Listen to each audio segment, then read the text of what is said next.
A blessed morning at panalangin ng kaayusan, okay?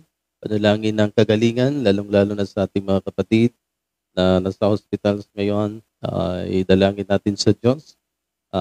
Umaasa tayo sa Diyos at asahan natin ang kapangyarihan ng Panginoon. Huwag lang tayong bumitaw. Okay? Danger sa buhay yung sumuko, bumitaw. Hanggat may buhay, ay may pag-asa pa rin. Okay? Isa yan sa mga motivation at pangangaral na laging sinasabi nila noon at hanggang ngayon. Dahil may magagawa pa ang Diyos. Kahit sa patay, may magagawa ang Panginoon. Okay? So, okay, pag-usapan natin itong pinakadakila sa kaharian ng langit. Tingnan natin kung sino bang pwedeng makapasok doon. Kung titingnan natin, ang labanan sa daigdig ay religionism. Okay? Para sa atin, religion ang pinaka-foundation ng kaligtasan. Pero tingnan natin, biblically, talagang pananampalataya ng isang tao. Nangako ang Diyos sa mga lahi ni Jacob. Talagang safe na yon. Kasi maliligtas talaga eh. At yun ang pinaka-mission ni Jesus, yung tipunin at hanapin itong Israel, yung mga anak ni Jacob. So, outside Israel, meron pa rin kaligtasan. Yun ay binigay ni Kristo. At yun nga ang sabi ni Pablo na napunta sa mga hintil yung pangako ng Diyos dahil meron ding mga anak na Israel na hindi na naniniwala sa mga aral ni Kristo. So meron pa rin ganon, pero sabi ni Pablo, dahil kayo ay anak na pinangakuan mula pa noon, ililigtas pa rin kayo. So, ganon. So, ito yung pinaka-background of the gospel. Sabi ni Kristo, tandaan ninyo, kapag hindi kayo nagbago at naging katulad ng mga bata, hindi kayo makakapasok sa kaharian ng langit. Ano ba ang pagiging bata? Ang mga bata kasi ay nagkaroon ng dependency, pagiging dependent sa Diyos, dependent sa magulang, parang hindi sila komportable pag walang gabay o patnubay. At alam natin na ang Diyos ang ating gabay at patnubay. Kaya kung ang tao ay patuloy na connected, dependent sa Diyos, so yun, makatapasok tayo sa kaharian ng langit. Matthew 18:4, okay? Ang sinumang nagpakababa, so isa pa yan. Sa mga requirement din yan, pagiging bata, nagpakababa. Ang mga kabataan kasi ay kahit anong away ay okay na. Okay? So, mga ilang oras ay maging okay na. So, ganun din ang mensahe ng Diyos. Ang sinumang nagpakababa, gaya ng batang ito, ay isang pinakadakila sa kaharian ng langit. At ang sinumang tumatanggap sa isang batang katulad nito, alang-alang sa akin, ako ang kanyang tinatanggap. So, wag nating kalimutan din yan. At, siyempre, kung hindi mo tinanggap ang Diyos, anong mangyayari? Kahabag-habag naman, wika ni Jesus, ang sasapitin ng isang taong pinanggagalingan ng pagkakasala o maging sanhi ng pagkakasala. So yan, binanggit yan kahit si Pablo, kahit yung mga Hebreo, sulat ng mga taga-Hebreo. Talagang kaawa-awa at kahabag-habag sa huling araw yung mga nanliligaw. Okay, inililigaw nila ang tupa ng Diyos. Kung ikaw ay maging sanhi ng pagkakasala, okay, kung ikaw ang pinanggagalingan ng pagkakasala, kahabag-habag wika ni Jesus.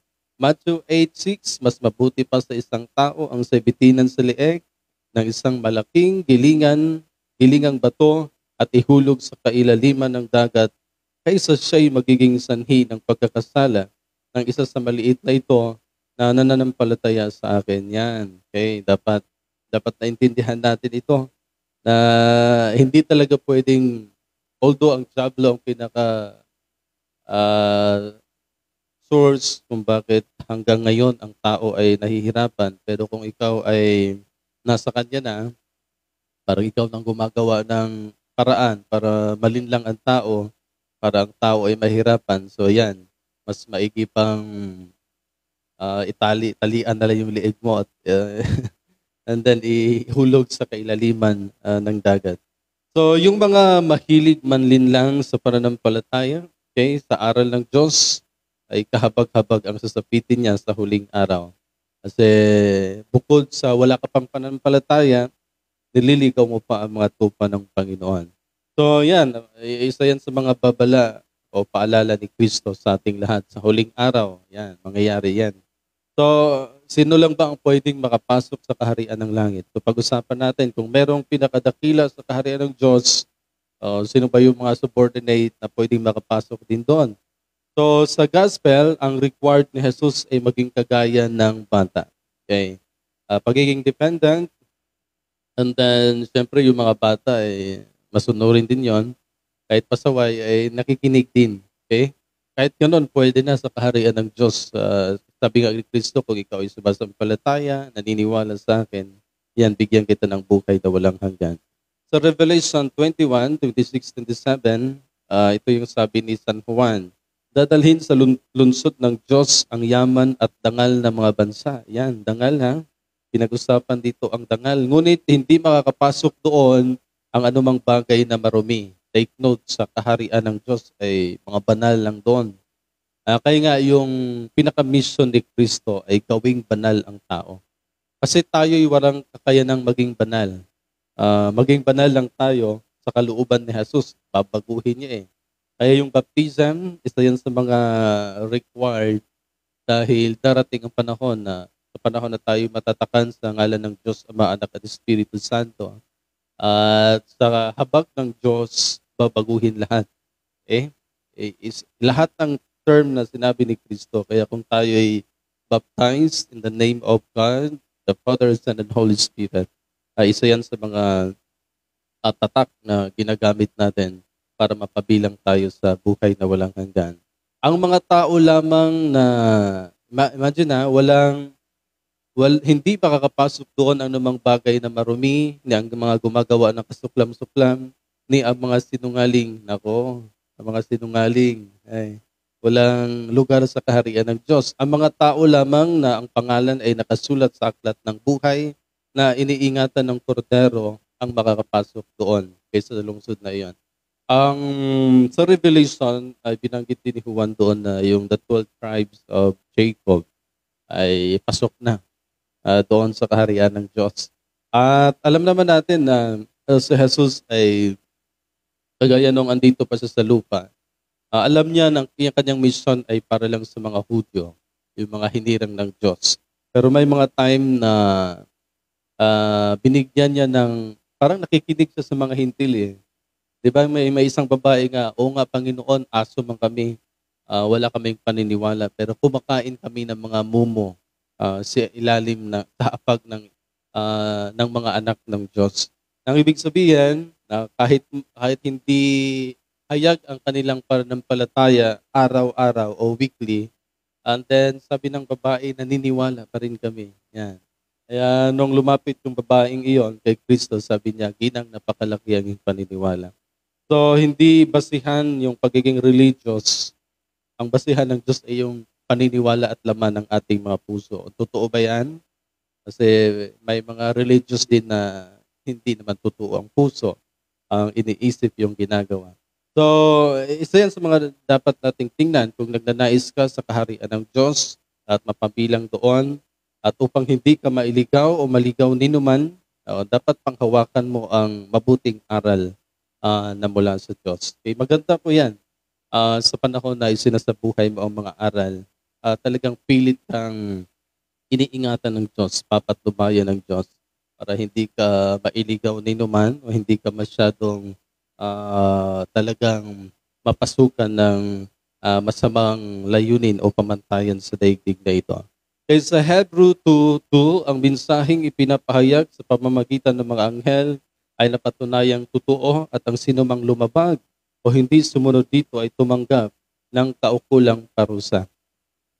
Minsan kasi yung pagdating ni Kristo, kinukwestiyon nila yung mga aral. Gaya ng buhay na walang hanggan, maraming mga taong kumikwestiyon dyan, na marami namang pangangaral sa Jesus na ang sinumang nasa akin, lumapit sa akin, bigyan ko ng buhay na walang hanggan. Hindi na siya maglalakbay sa kadiliman. Ngayon, kung naniniwala tayo sa pahayag na ito, nagpahayag una ang anghel tungkol kay Kristo, and then nagangaral si Jesus, and then yung mga apostol, and then yun, ngayon, the church. Ito na yung panahon natin, ang mga churches nangangaral tungkol sa mga bagay na ito. Ngayon, kung pinapaniwalaan natin ito at sinasabuhay, ay di makapasok tayo sa kaharian ng Diyos sa langit. Okay? Ang Panginoon ang unang nagpahayag ng kaligtasan ito at ang nakakarinig sa Kanya. Okay? Ang nagpapatunay sa atin na ito'y totoo. Okay? Sino ba yung mga witness? Yung mga apostol ang pinakasaksi sa mga bagay na ito, sa mga aral na ito. And then hanggang ngayon, pinaniwalaan natin yan. Kay Hebrew 2:4, pinapatunayan dito ng Diyos sa pamamagitan ng mga kahangahangang tanda at iba't ibang himala sa pamamagitan ng mga kaloob ng Espiritu Santo na pinamahagi niya ayon sa kanyang sariling kalooban. At alam nyo, pag pag-usapan natin itong kaharian ng Diyos, sinong makapasok doon, parang sinasabi natin, kami lang. Tingnan natin yung laging binabanggit ni Kristo na paghiwalayin niya ang tupa at ang kambing. So, individual na pag-separate, hindi naman by religion ang binanggit, kundi kung sino yung tupa at kung sino yung kambing. So, yun ang mangyayari sa huling araw. Na kung saan, kung tayo'y hanggang ngayon ay nakikinig sa Diyos, yan, pabilang tayo sa tupa ng Panginoon. Ay di congratulations, dito tayo sa kanan sa kaharian ng ating Panginoon. So, pinatunayan na yan. Okay? Si Jesus nangangaral, simple na lang ang requirement. Kung noon ay kailangan mo isabuhay ang batas, kautusan, para mabuhay ka at maligtas pagdating kay Kristo, sa John 6, okay? Kahit sa 38 to 40, sinabi niya na ang sinumang nakakita, okay, hindi natin nakita si Jesus, nananalig. Yung nananalig at sumasampalataya sa Kanya, ang sabi niya, bigyan niya ng buhay na walang hanggan. Okay? Pag binigay na ni Kristo itong buhay na walang hanggan, sinabi niya, maging kagaya kayo ng mga anghel, mga banal, magpakailanman. So, yun na yun ang magiging nature natin sa kaharian ng Diyos. At alam naman natin na mangyayari ito sa huling araw kung maging ganap na ang lahat ng bagay. Okay? Nagsalita ang Diyos sa atin sa pamamagitan ni Jesus upang tumulong. Okay? Imagine na, upang tumulong sa mga magkakamit ng kaligtasan. Una talaga ay nasa mga Israel. Sino ba yung Israel? Si Jacob. Pinangakuan kasi ni Yahweh si Jacob, yung kanyang mga anak, the 12 tribes of Jacob, ang kanyang mga lahi. So, isa na yan sa mga mission kung bakit naparito si Jesus upang tipunin itong the 12 tribes of Jacob. Kung baga dahil nasa Diyos tayo, minarapat ng Ama sa pamamagitan ng anak na patnubayan at ingatan ang bayang hinirang niya mula pa noong una. Okay? So, alam natin na doon tayo napaloob kasi sumasampalataya tayo kay Kristo. At mas naganang ipinagkaloob ng Diyos sa atin ang Espiritu Santo sa pamamagitan ni Jesus upang tayo gawing matuwid at tagapagmana. Yan. Maganda pong pag-usapan natin yung mga aral ni Jesus dahil nung dumating si Kristo, nagkaroon siya ng pagiging inclusive, hindi na exclusive. Kasi exclusive lang sa mga Israel noon ang kaligtasan, yung panibagong Jerusalem. So sa pagdating ni Kristo, naging open ang sinumang naniniwala. Kaya sinumang kumikilala sa akin, yun na ang pagdating ni Kristo Kasi nung dala-dala niya ang mensahe mula sa Ama, yung panibagong covenant, panibagong testamento, hindi nakikinig itong mga Hudyo, mas pinagplanuhan pa siyang patayin. Dahil para daw hindi naman yan mula sa Diyos yung mga kapangyarihan at aral na yan. So instead na para sa kanila yon, secure na sana sila, naging open ang kaligtasan sa lahat ng kumikilala kay Jesus na nananalig at sumasampalataya. So yun na ang magiging nature natin sa huling araw.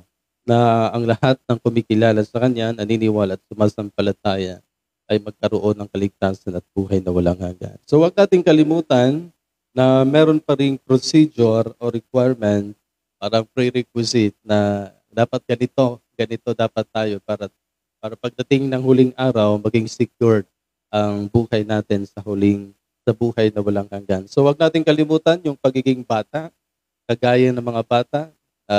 Kung kayo'y nagbago at naging katulad ng mga bata, yan, makapasok tayo sa kaharian ng Diyos kung tayo'y nagpakababa. Kagaya ng mga batang ito, pinakadakila na sa kaharian ng Diyos. So, ganun lang. Kung sa Old Testament, batas ang pinag-usapan, mamuhay sa kautusan, ngayon naman ay pakikipagkapwa ang labanan. Okay? Uh, pagiging kabahagi sa misyon at gawain. Kaya dapat may ambag tayo sa misyon at gawain ng Diyos. Simple lang naman ang misyon ng Diyos.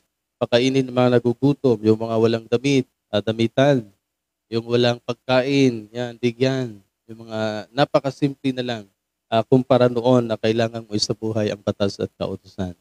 So, alam ko lahat ay mapapabilang kasi yun din ang pinaka-mission ni Kristo na sana lahat, di ba?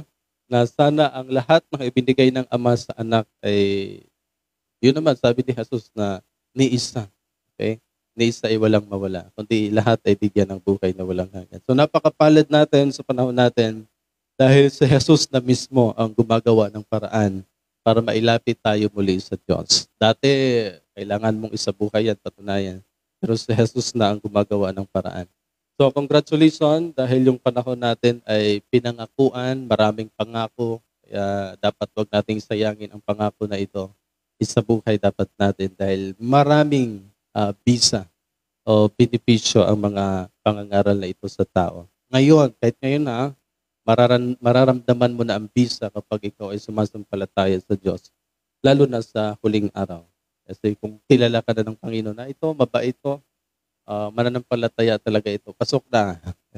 Hindi ka nadadaan sa procedure o proseso ng pagliligtas. Okay, good luck, God bless, at naway pahalagahan natin ang mga aral na ito para sa buhay na walang hanggan. Amen. And the name of the Father, the Son, and of the Holy Spirit. Amen.